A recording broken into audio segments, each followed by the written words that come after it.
Kal Halayim, Yahweh Bashim, Yahweh Shai, Bashim Hakwadash, double honors to the apostles and elders of Millstone, and salutations to Akmat. They're pushing this word in all sincerity and honesty. My name is Kara Allah, Low Williams Lessons Edifying. Zephaniah 1 and 12. And it shall come to pass at that time that I will search Jerusalem with candles. Okay? And Jerusalem is being the people before a place, and that people are the Israelites, the so-called Negroes, Latinos, and Native Americans. Okay? The Lord said, and it shall come to pass at that time, in the end times, the last days, that I will search Jerusalem with candles, meaning nothing's going to be hid. All right? The Lord's going to bring down that judgment, okay, upon those wicked 2/3 or the wicked Israelites. This is Ecclesiasticus 23 and 19. Such a man only feareth the eyes of men, and knoweth not that the eyes of the Lord are 10,000 times brighter than the sun, beholding all the ways of men, and considering the most secret parts. Okay, so you won't be able to hide from your judgment.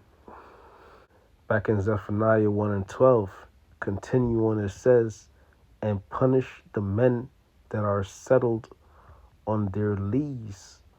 The men that are settled on their lees, okay? And the lees will be the dregs at the bottom of a wine bottle, okay?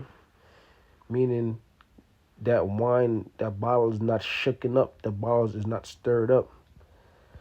So you settled, okay? And how you settled, you know, it goes in to men that are wealth, okay? Because we have certain people that teach that wealth is a blessing, okay? But according to the scriptures, a rich man, it'll be hard. It's not likely for a rich man to make it into the kingdom of heaven, according to the scriptures, okay? And the scriptures also say this is not our rest. So it says, and punish the men that are settled on their lees. Now, if you're not doing these works, then you're settled on your lees. All right? Why? Because the scriptures say to give him no rest. Isaiah 6:2 and 7. And give him no rest till he establish, until he maketh Jerusalem a praise in the earth. Give Yahweh Bashim, Yahweh Shah no rest. Setting up those prayers, doing the works, making those videos, making those lessons. Because the lessons are to wake up the Lord's chosen people. Okay? The lessons are also to condemn this place. Okay? The lessons are a warning. When you do these lessons, you're warning the people. Okay? And you're prophesying. You're foretelling what's to come, the judgment to come to this place. Okay? And give him no rest till he establish it, until he make Jerusalem a praise in the earth. Now, when the Lord established Jerusalem and make us a praise in the earth, then we could rest, we could settle. But until then, we not there yet. 1 Peter 4 and 17. For the time is come that judgment must begin at the house of the Most High. And if it first begin at us, what shall the end be of them that obey not the gospel of the Most High? So that judgment is going to begin at the house first. Okay, but you're going to have the elect that's going to have a righteous judgment. Scriptures, you reap what you sow. So you have the elect that will be judged for righteousness.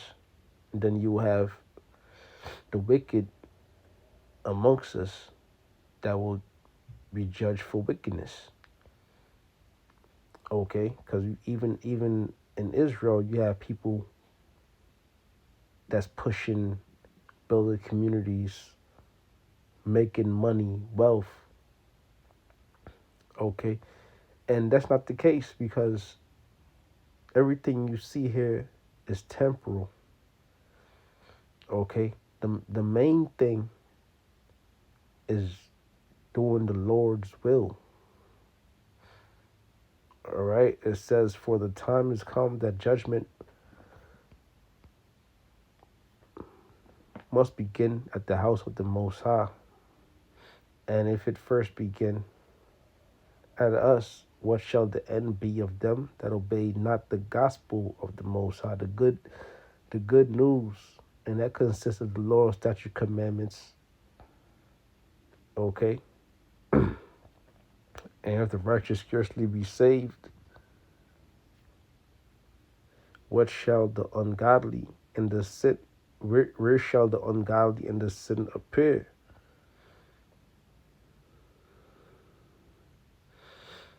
Okay, so even the elect is going to be put through some type of danger, some type of judgment, but the elect is going to be saved. All right. It says, if and if the righteous scarcely be saved, where shall the ungodly and the sinner appear? So there's no chance. Okay.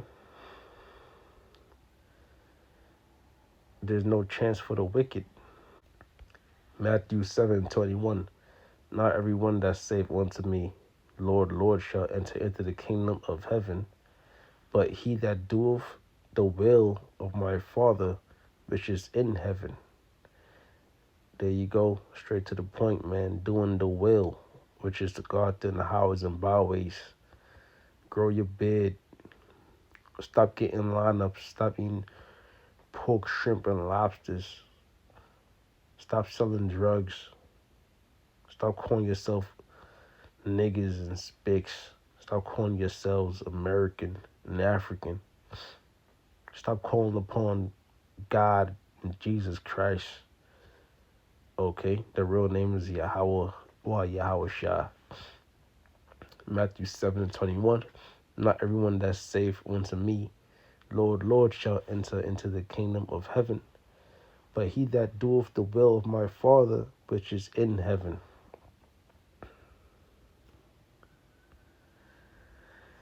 Back in Zephaniah 1:12, and it shall come to pass at that time that I will search Jerusalem with candles and punish the men that are settled on their lees. Okay, if you're not doing this work, if you're not doing the Lord's will, then you ain't doing the works. So if you're not working, you settled, bro. You settled down. You trust in Babylon. You trust in the so-called white man Esau. Settle on their lees that say in their heart, the Lord will not do good, neither will he do evil. And you have our people that are poor. You don't have to necessarily be rich. Okay? You have our people that are poor, that just gave up, that lost hope. All right? Go to work, come home, take care of the family, and the pattern goes on and goes on. But they're settled, man.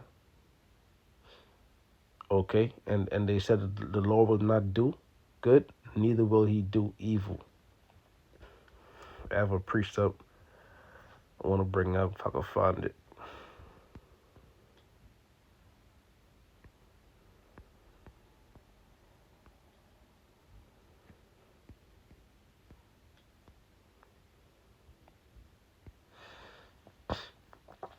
This is Jeremiah 48:11.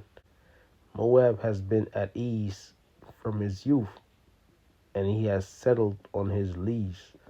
Moab being today the Chinese, And all these nations really have been at ease since the nation of Israel have been in hardcore bondage. Because how were their nations built up? Of the blood, sweat, and tears of the so-called Negroes, Latinos, and Native Americans. It has not been emptied from vessel to vessel. So those wine bottles being those different nations, being Moab, and also these different nations, those vessels have not been emptied.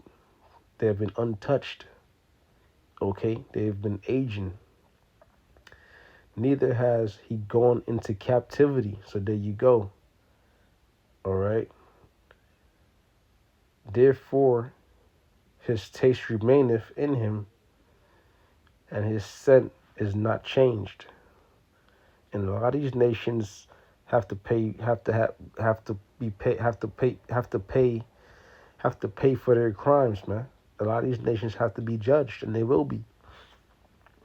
Therefore, behold, the days come, saith the Lord, that I will send upon him wanderers, and shall cause him to wander, and shall empty his vessels. Right? What are those wanderers? That destruction, plagues, famine, war.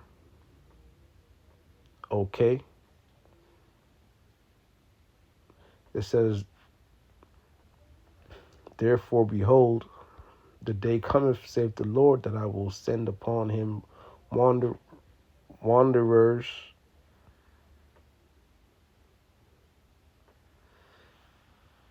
okay?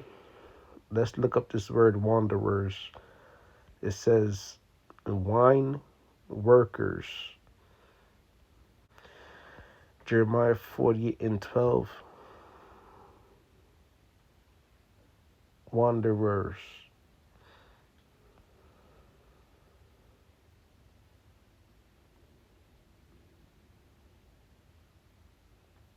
Tazaya.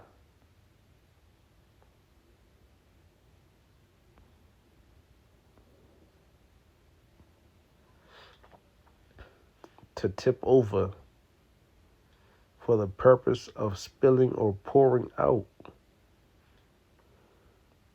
Implication, to imprison or conquer, to lie down, captive, exiled, traveling wanderer. All right? So there you go. The Lord's going to start breaking those bottles up, and shall cause him to wander, and shall empty his vessels and break their bottles. So these nations are going to go into captivity. Okay? And right now, these nations are settled on their lease. But the Lord's going to break those bottles. And this is all going to happen. This is all going to happen in the coming of the Lord. Right? The Lord said, "Wait ye upon me, for my determination is to gather the nations." So, a lot of our people are settled on their leaves, man. They're not fighting for Yahweh Bashim Yahweh Shah. So they're settled. All right? And I want to say with that, all praise goes to Yahweh Bashim Yahweh Shah, Bashim Chakwadash. Double honors to the apostles and Ellsworth Millstone, and salutations to Ahmad there pushing this word in all sincerity and honesty. Shalom.